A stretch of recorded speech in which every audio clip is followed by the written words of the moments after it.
بسم الله الرحمن الرحيم الحمد لله رب العالمين والصلاة والسلام على سيدنا محمد وعلى آله وصحبه أجمعين السلام عليكم ورحمة الله وبركاته.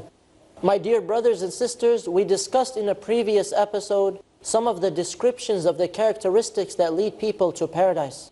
And we know that there are keys to paradise. We know there are paths that lead to the straight path, meaning you can do many things to help yourself stay on this path in order to have paradise by the mercy and grace of Allah subhanahu wa ta'ala. And so we discussed previously some of these characteristics of the dwellers of paradise. And we will continue today, inshaAllah ta'ala. Allah subhanahu wa ta'ala tells us that one of the types of people that will earn Jannah, one of the types of people that will have this reward of paradise are those who embodied and exemplified humility in this life. Those who were humble before Allah subhanahu wa ta'ala. So what does Allah subhanahu wa ta'ala say? إِنَّ الَّذِينَ آمَنُوا وَعَمِلُوا الصَّالِحَاتِ وَأَخْبَتُوا إِلَىٰ رَبِّهِمْ أُولَٰئِكَ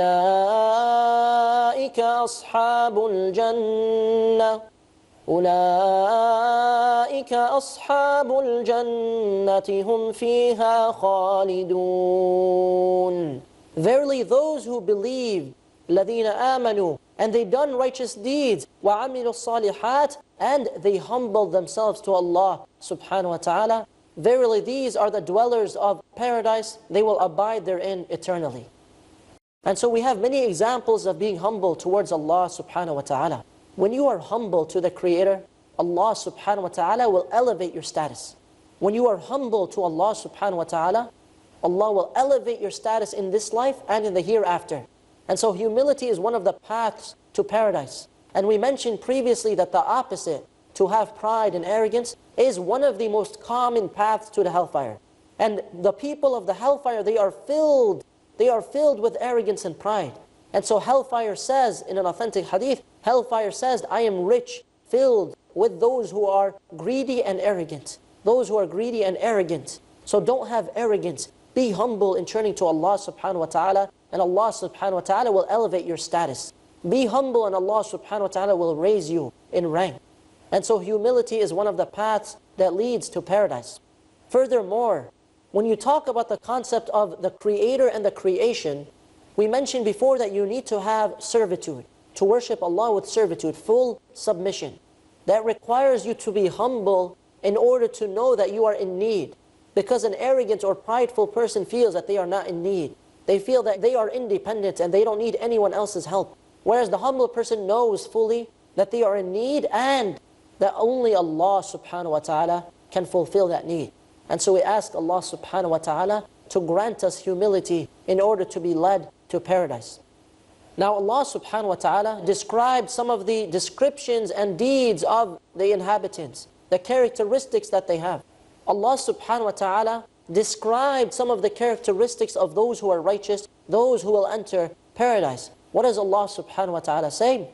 أَفَمَنْ يَعْلَمُ أَنَّمَا أُنزِلَ إِلَيْكَ مِنْ رَبِّكَ الْحَقُّ كَمَنْ هُوَ أَعْمَى إِنَّمَا يَتَذَكَّرُ أُولُو الْأَلْبَابِ. Then is he who knows what has been revealed to you from your Lord is the truth, like a person who is blind from it, like a person who rejects it?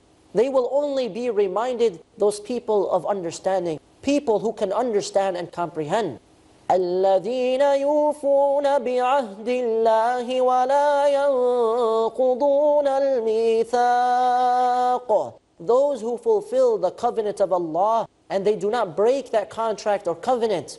وَالَّذِينَ يَصِلُونَ مَا أَمَرَ اللَّهُ بِهِ أَن يُوصَلَ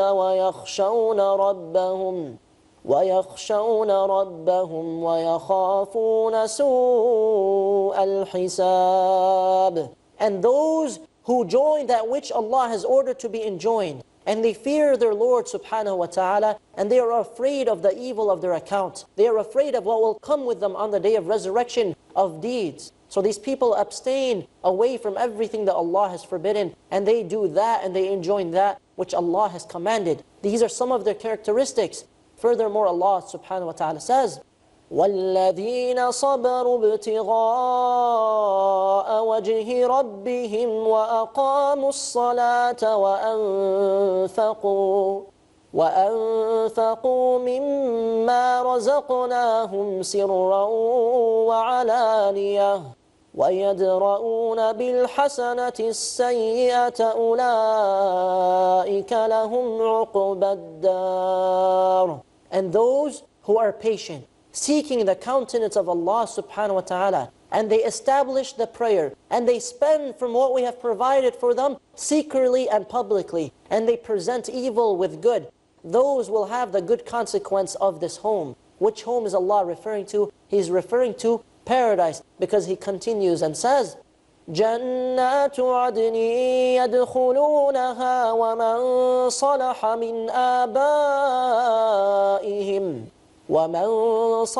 مِنْ آبائهم وأزواجهم وذرياتهم وَالْمَلَائِكَةُ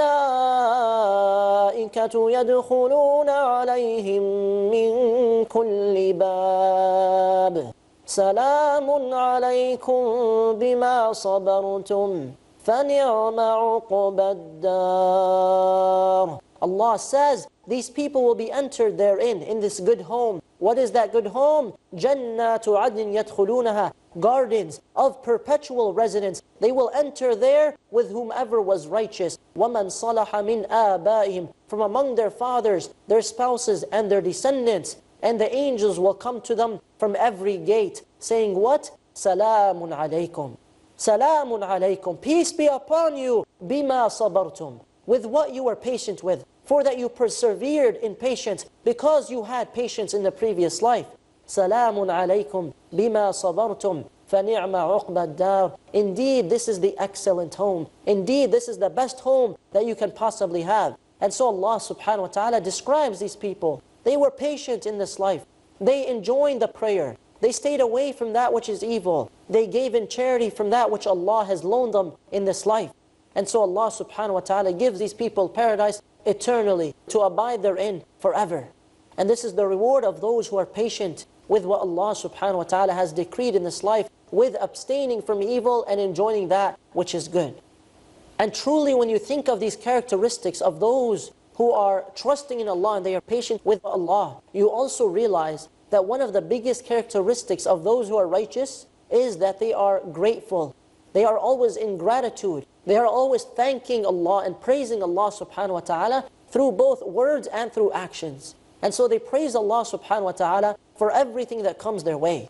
There was a very beautiful example from a man who is over 80 years old. Over 80 years old. He went to the hospital, and when he went to the hospital, they started to treat him for an infection in his ear. And so after they treated him and they gave him the bill, he started to cry. He sat down and started to cry and cry and cry. And so he's crying, and they come to him to help him. They said, "What can we help you with? Is it because of the money? Do you need some kind of payment plan or some kind of assistance?" And he stops crying and he looks at them and he says, "I am not crying because of the money. I'm not crying because of the money. I'm crying because Allah subhanahu wa ta'ala gave me my hearing for 80 years and He never once sent me a bill. He never once charged me for His blessings." Allah subhanahu wa ta'ala gives us blessing after blessing after blessing. And if you try to count these blessings, you would not be able to. وَإِن تَعُدُّوا نِعْمَةَ اللَّهِ لَا تُحْصُوهَا. If you try to count the blessings of Allah, you would not be able to enumerate them. You would not be able to put a number on them. And that is why one of the greatest cures for sadness when you lose something in this world is to look at that which you have of blessings. To thank Allah and praise Allah for your blessings, and to look at those who have less than you. To look at those who are less fortunate than you. And so gratitude. Gratitude is one of the characteristics of the people of paradise. It is one of the paths to paradise. Furthermore, gratitude and praise of Allah brings about reward not only in the hereafter, but even in this life. What is the example that we have? Allah subhanahu wa ta'ala clearly says, وَإِذْ تَأَذَّنَ رَبُّكُمْ, and your Lord calls out, لَإِن شَكَرْتُمْ لَأَزِيدَنَّكُمْ. If you are praising me, if you are grateful for what I gave you, I will increase you. لَأَزِيدَنَّكُمْ. I will give you more. So you thank Allah subhanahu wa ta'ala morning and night. And there are many ways of thanking Allah. many forms of supplication, and they are all authentic, and there are some that you can say if you feel that you want to praise Allah in a certain way. So praise Allah subhanahu wa ta'ala day and night.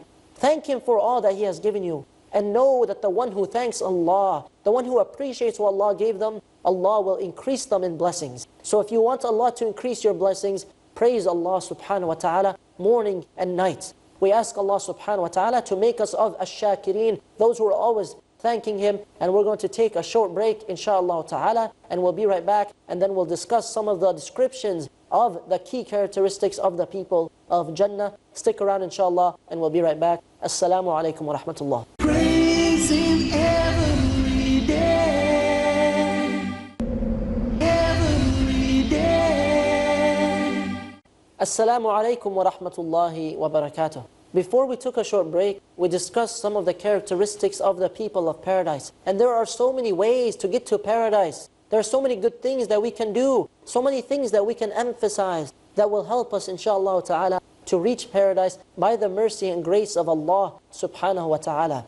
And so we mentioned the concept of patience and humility, having servitude to Allah subhanahu wa ta'ala, submitting ourselves to the Creator. We also discussed having gratitude, appreciating all that Allah has given us, and praising Him constantly for everything that we have. Truly, the ability to thank Allah subhanahu wa ta'ala, the ability to say Alhamdulillah, Alhamdulillah, Alhamdulillah, the ability to say Alhamdulillah deserves thanks and gratitude.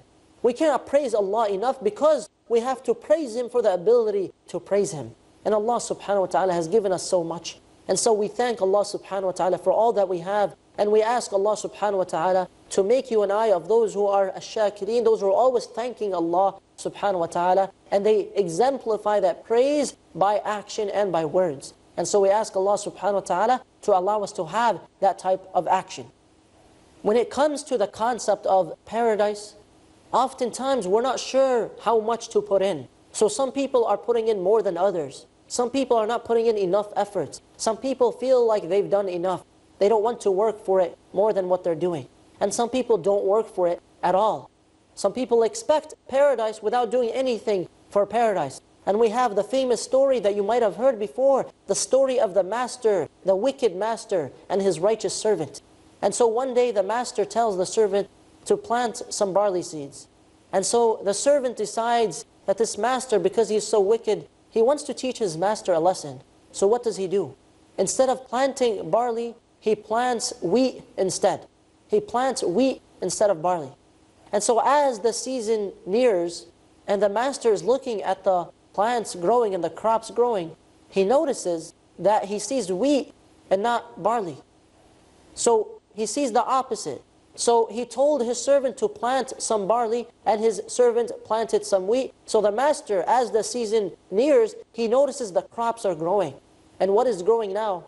Instead of the barley that he commanded, now he's seeing the wheat that the servant had planted. So he becomes very angry. He says, what is this? He says, this is wheat. He says, I told you to plant some barley. He says, well, I did plant some wheat, and I expected it to come out as barley. He said, what? You planted some wheat and you expected it to come out as barley? How can you plant something and expect something different to come out? How can you do something and expect a different result? The servant says, how can you be so evil and wicked and not work for Jannah but you expect paradise? How can you be so evil and do nothing for paradise but you expect paradise? The master remained silent. He was taught a lesson that day. And he said, I free you for the sake of Allah subhanahu wa ta'ala. And he freed his servant. And truly when you think about it, if you try to plant something, you have to expect that the results will be the same. Meaning, you cannot plant good deeds and expect that these good deeds won't help you if they are sincere and accepted. You cannot plant sins for the hereafter and expect that these sins will suddenly come out as good deeds. You cannot disobey the Creator.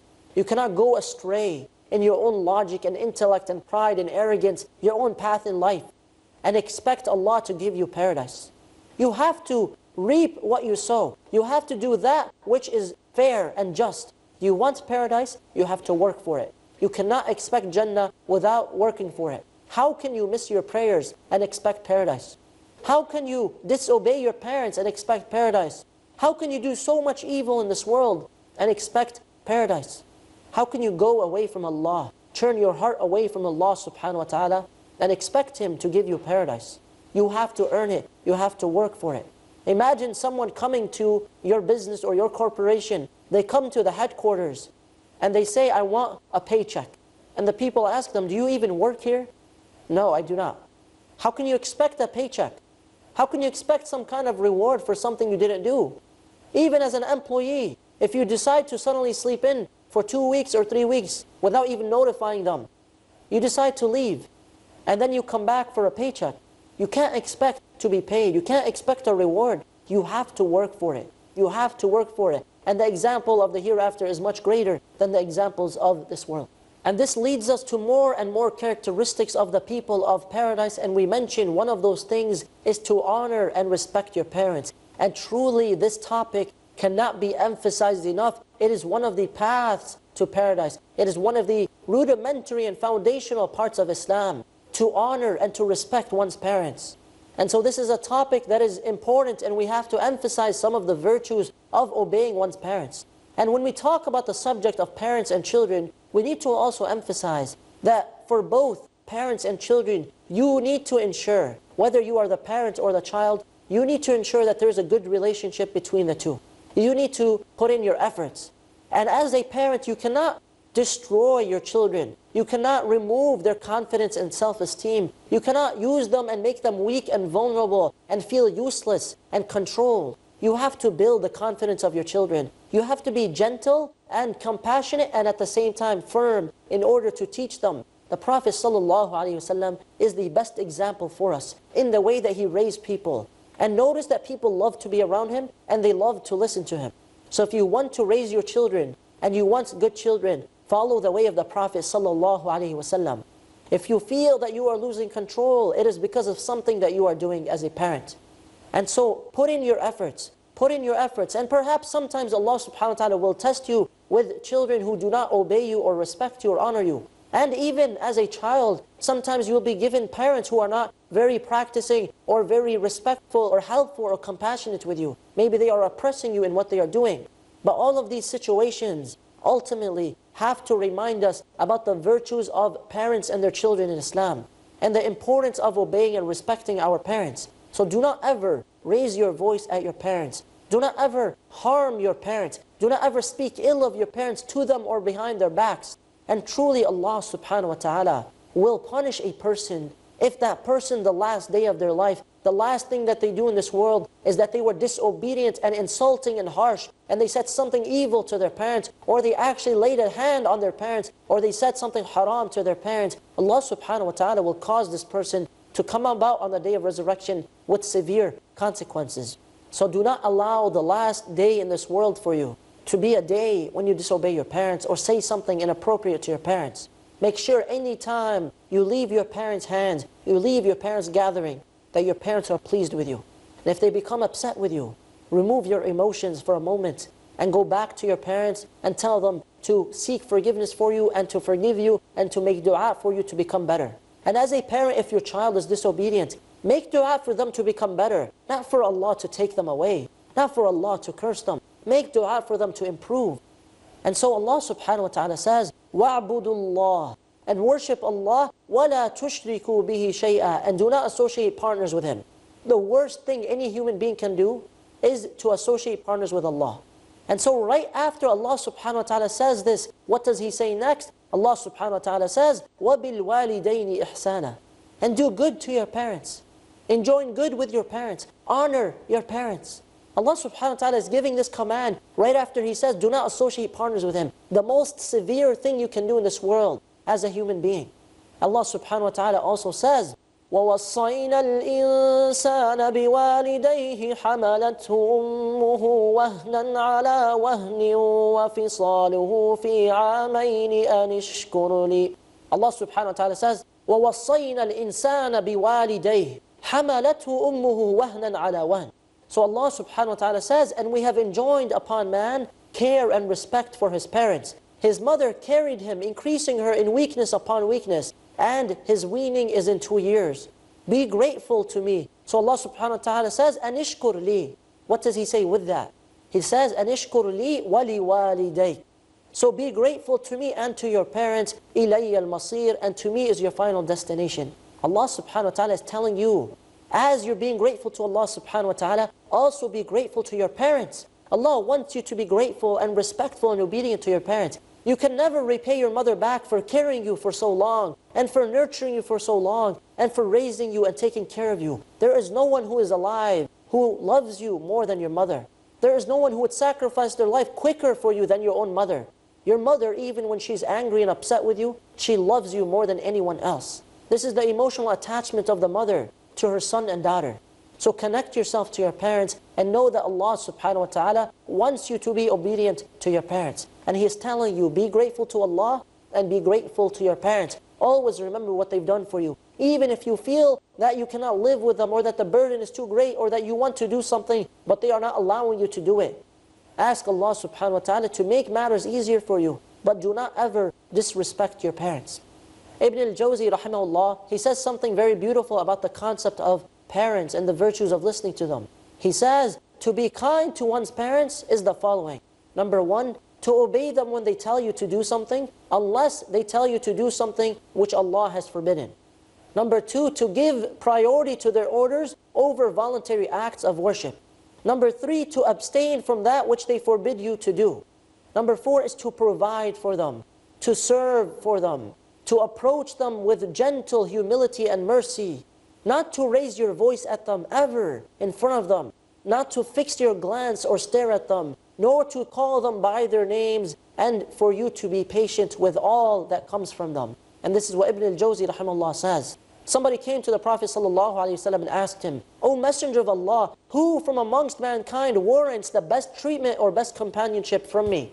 He responded, your mother. He said, and then who after that? He said, your mother. He said, then who after that? He said, your mother. 3 times. And then he said, then who after that? The Prophet ﷺ said, and then your father. And this is reported by Bukhari. So show your mother compassion and compassion and compassion. She's entitled to your good treatment and to your obedience and to your humility and mercy. And your father as well. And your mother is a priority over that. And we ask Allah subhanahu wa ta'ala to make us respectful and obedient to our parents, and to allow us to be entered into paradise through this virtue of obeying our parents and therefore obeying Allah subhanahu wa ta'ala. We ask Allah subhanahu wa ta'ala to forgive us and to make us of those who are of Ahlul Jannah, the people of paradise. We'll see you next time inshaAllah ta'ala as we continue discussing some of the paths that lead to paradise. وصلى الله على نبينا محمد وعلى آله وصحبه أجمعين والسلام عليكم ورحمة الله وبركاته. Praise be to my Lord Allah, praise Him every day. Praise be to my Lord Allah, praise Him every day.